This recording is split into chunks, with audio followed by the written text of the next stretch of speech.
Napapadalas na ang tunog ng sirena sa Tel Aviv, Israel sa gitna ng tumitinding tensyon sa pagitan ng US, Israel at Iran. 25 taon ng caregiver sa Israel, si Heki Cardenas. Aniya, kalalabas lang niya sa bomb shelter matapos tumunog ang mga sirena. Sa loob ng isang araw, mga around 5 to 6, marami. Ilang beses, after 20 minutes, mayroon na namang siren. Kaya takbo naman. Sa akit lang namin, after 10 minutes, baba na naman kami.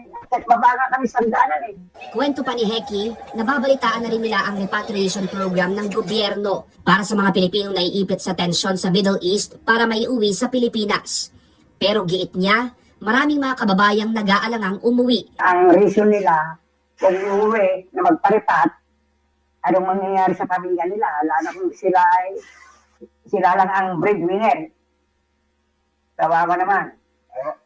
Mabuti sana kung mayroong mga available na job sa Pilipinas na madaling pumasok. Kung worse,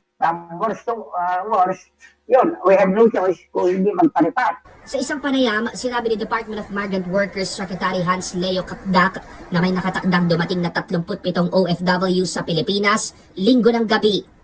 Ito na ang ikapitong repatriation flight mula Dubai at bahagi ng patuloy na pagpapauwi ng mga Pilipinong apektado ng lumalalang tensyon sa gitnang silangan. Tonight, there will be another, a 7th PK flight, and that flight will carry, hopefully maka-take off. Hindi pa siya nag-take off, but hopefully with the security concerns, maka-clear siya at maka-take off. That flight will carry 37 OFWs on DMW OWA funded tickets. Bago ito, 6 na Emirates flights na ang nakarating sa Pilipinas, sakay ang mahigit 300 OFWs at ilang dependents matapos makansela ang kanilang biyahe simula noong February 28.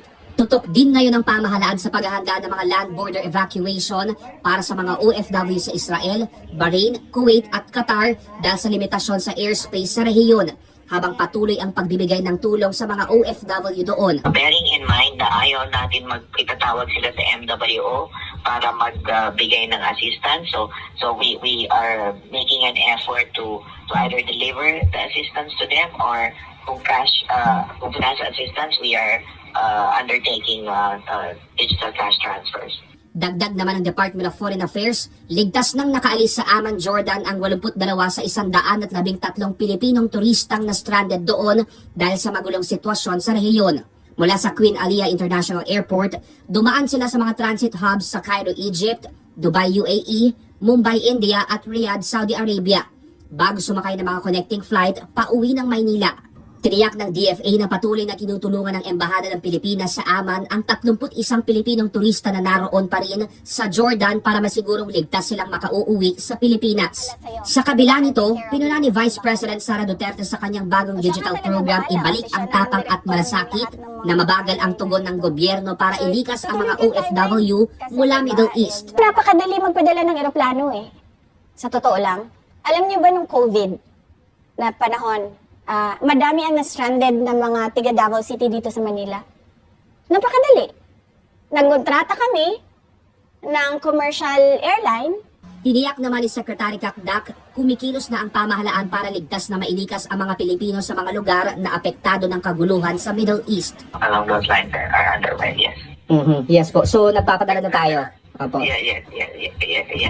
Samantala, idedeklara rin ni Kakdak bilang warlike operations area ang Persian Gulf, Strait of Hormuz at Gulf of Oman na dinaraanan ng mga barko at shipping vessel. Ang mga tripulanting Pilipino po, particular sa mga ship owners na nagdadala ng tripulanting Pilipino ay hindi po inaasahan na nandoon sa area na yon or else bigyan ng right to refuse sailing ang ating mga tripulanting Pilipino.